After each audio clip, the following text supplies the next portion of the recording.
I'm Hannah, a 30-year-old working housewife. I live with my husband, just the two of us. We've been married for a year, so we don't have any children yet. But we had a fairly enjoyable everyday life. Whenever we had a day off together, we would go out and eat delicious food.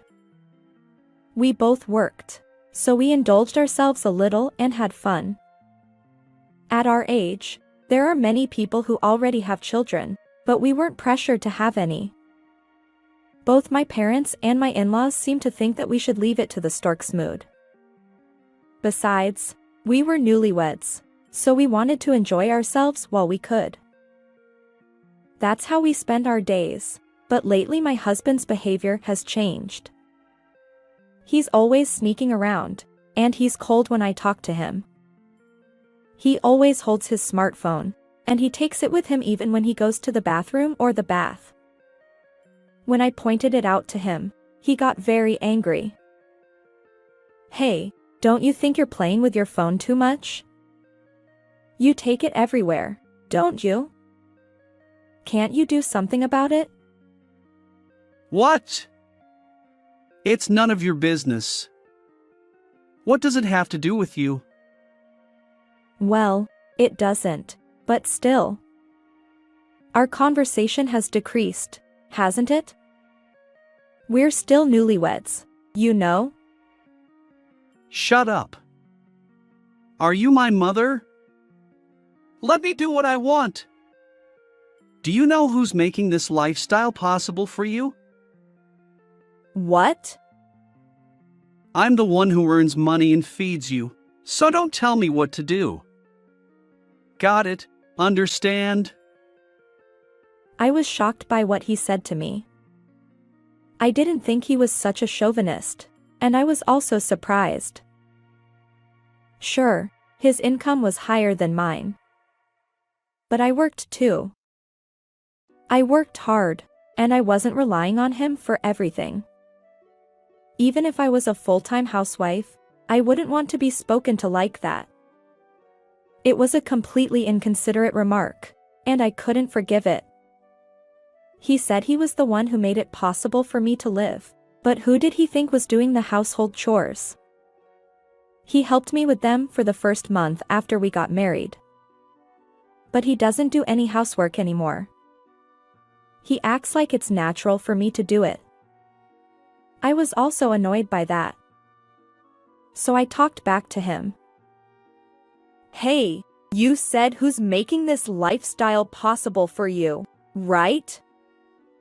Can I ask you something? Who do you think makes it possible for you to wear clean clothes and sleep in a clean bed? What?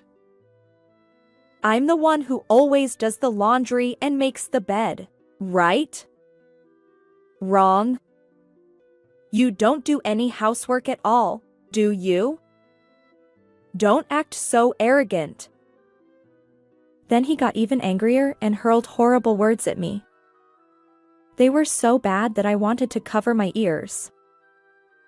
Shut up. I married you, an old hag like you, so you should be grateful. Don't act so high and mighty, you old hag. You're nothing but a maid who earns pennies and does housework. Excuse me? No, maybe a slave. Yeah, that's right. You're a perfect slave. Just be quiet and do what I say. And don't tell me what to do. Got it?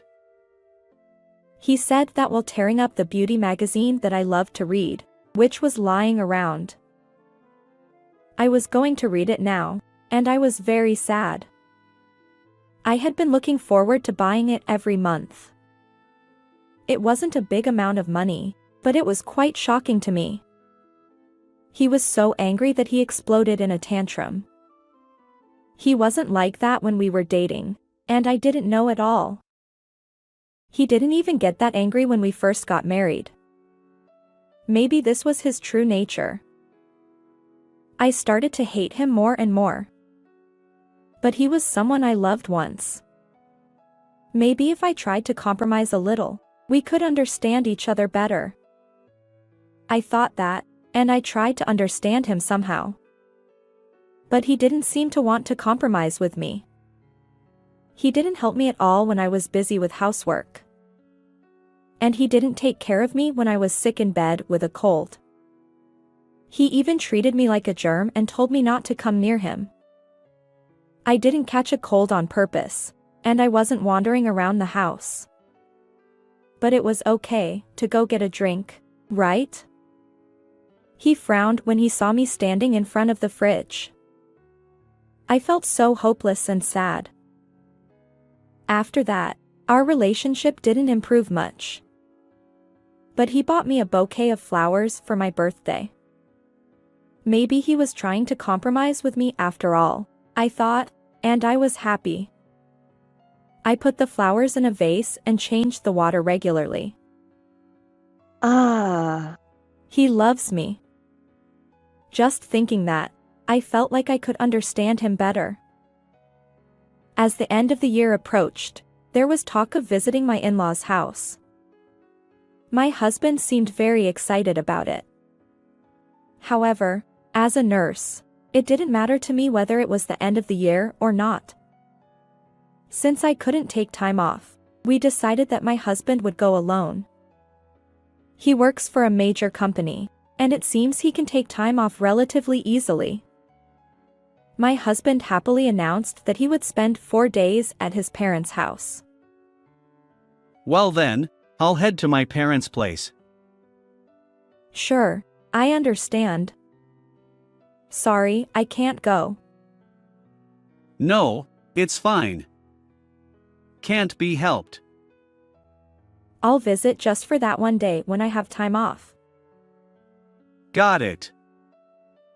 And so, my husband set off for his parents' house at the end of the year. I headed to work since I had my job. His parents' house is in the neighboring state, about an hour and a half away by car. So, I decided to make the effort to go even on the days I had time off. I work in the emergency department of a general hospital, and the end of the year is especially busy. Patients with acute alcohol poisoning, sudden fevers, and injuries kept coming in. Since we only handle emergencies during the New Year period, both doctors and nurses were exhausted. I was managing such a hectic workload when I suddenly developed a fever at work. After being examined by a doctor, it turned out to be influenza.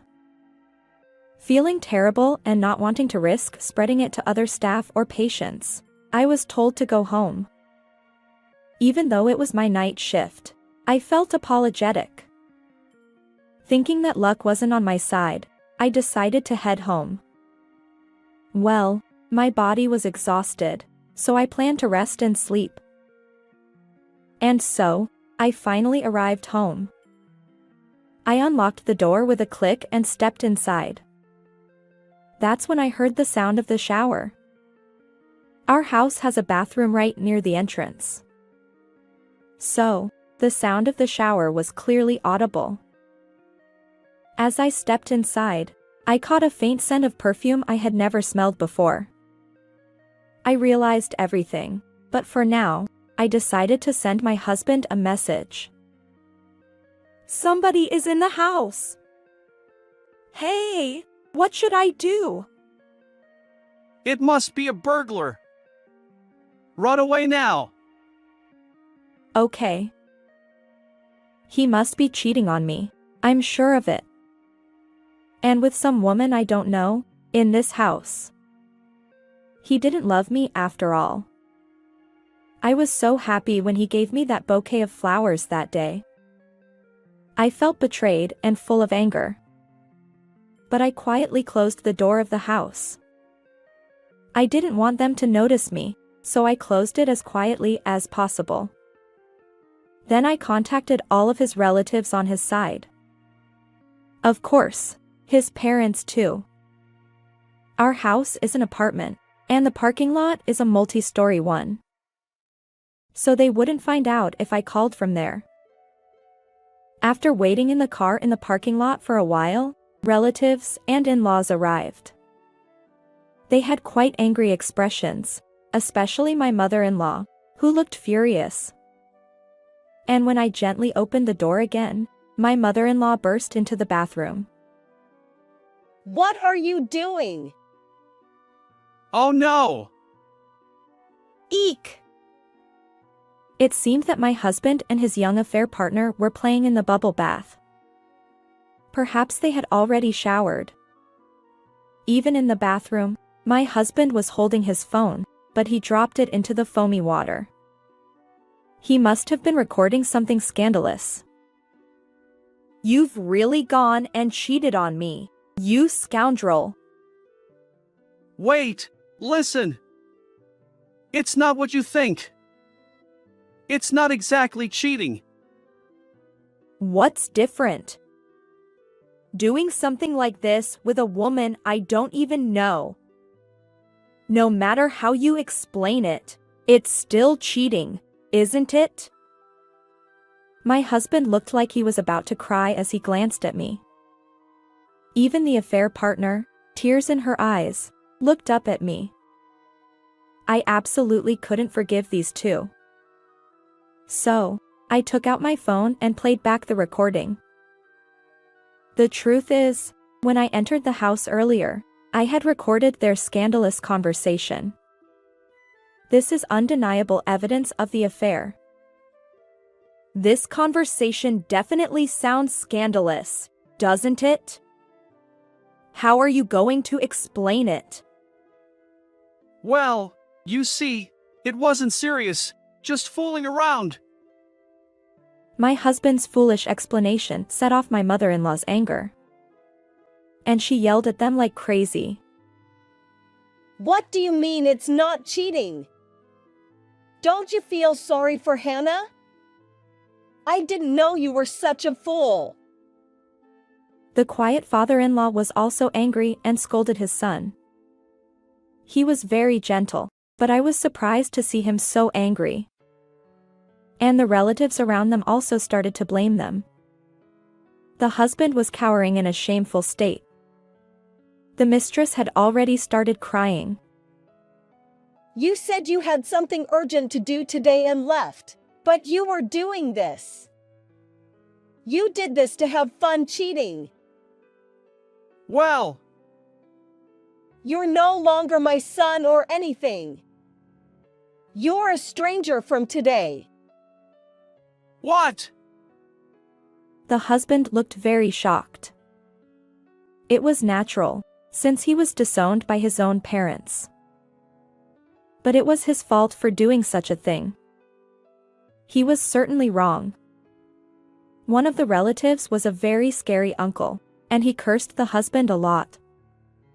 The husband was afraid of him and started crying. He was pathetic for a man. Please, don't blame me so much. I'm sorry. Me too. Please forgive me. No, I won't forgive you. I will claim damages from you. What? Damage. Wait, please. I don't want that. Huh? You committed adultery, so you have to pay. If you didn't want to face legal action, you shouldn't have done such a thing in the first place. The cheating partner cried more and her eyes turned red. She would probably have swollen eyes tomorrow. The husband sobbed with a runny nose. I thought he was disgusting. I had no love left for this husband. All I had was hatred. I would never forgive this husband. So I decided to go to a lawyer's office on my day off. For now, I wanted to kick them out of the house, so I packed their belongings. I stuffed the husband's belongings into a Boston bag and threw it outside. I also threw out the cheating partner's expensive-looking bag. I kicked out the husband and the cheating partner and told them never to come back. I don't need dirty people in this house, so don't come in anymore. Bye. Wait! Please let me in. Shut up. Be quiet. Oh. The in-laws and relatives left by car. The husband and his lover were having a lover's quarrel outside. They were arguing about who invited whom today. Listening to them, I thought they were idiots. They were so noisy that they might bother the people in the other rooms, so I called the police. The husband and his lover were warned and dispersed. That day, of course, the husband didn't come back. He probably went to some business hotel or somewhere. I didn't feel lonely or anything. I felt refreshed. More than that, I had a fever and felt terrible. When I was yelling at my husband, I had forgotten that I had a fever, but I remembered it. I felt drained, so I changed my clothes and collapsed on the bed as soon as I got there. There were some emergency retort foods and drinks in the house. I thought I could manage without anyone. But what on earth was my husband thinking? He said he was going back to his parents' house, but he lied and came back home to cheat on me. I was really disgusted. He knew I was working the night shift and he targeted me that day. How much did he look down on me? I told the relatives and in-laws that I had the flu. I felt sorry for them if I had infected them because I was there. But I didn't hear from them for 2 days, so they must have been fine. But on the 3rd day after I kicked out my husband, he contacted me. He said he had a fever and felt terrible. He must have caught the flu. I wore a mask and stuff, but I must have infected him somehow. And his lover was also delirious with fever. They had a fight, but they were staying at the same business hotel. They both couldn't move and asked me to help them. Despite feeling bad too, what were they talking about? Genesis and I have a high fever and are delirious. Please come and take care of us. I'm sick with the flu too, so no way. Besides, what are you saying after cheating on me? Don't say that. You're a nurse, right? You're so cold. Did you think I would do anything for you because I'm a nurse? I'm a human being too. I don't want to take care of you. Do whatever you want. So you're saying it's okay if I die? Yes, go ahead and die. I don't care, and besides, you won't die so easily. You have thick skin, don't you? How could you? Oh, by the way, I'll go to the lawyer's office when I get better. I have a day off on Monday, maybe I'll be fine by then, right? Hey, are you serious about asking for compensation? I can't pay that. I gave a lot of money to Genesis. I don't care. You gave it to her willingly, right? I'll make you pay even if you have to borrow money. Be prepared. And I went to the lawyer's office when I recovered from the flu. I divorced my husband and got compensation from both of them. The lawyer helped me in a favorable way and I was able to get divorced. And I got a lot of money from both of them. My ex-husband had given a lot of money to his mistress, so he ran out of savings after paying me. And his mistress had a fiancé even though she did such a thing. So she had to pay him too. They deserved the punishment from heaven, and I couldn't stop laughing. After that, my ex-husband who recovered from the flu went to apologize to his parents' house. But they turned him away. He contacted me again. He wanted me to let him in the house. But I had no intention of doing that. I decided to move out quickly. My ex-husband said he was supporting me, but I was the one paying the rent. Of course, I was the one who signed the contract. So I was free to move out. I had his parents pick up his stuff. My mother-in-law kindly accepted it and I was grateful. After that, I deleted his contact information. But I heard from a friend that he lost his job and disappeared. His mistress was a coworker of his, but she was harassing other women. She was so disgusting. Now, I live comfortably in a different apartment. I'm busy with work, but I'm happy and have no problems. Life is long, and I want to get married again if I find a good partner. I'll make sure to choose carefully next time. How did you like this story? Please subscribe to the channel. See you in the next video.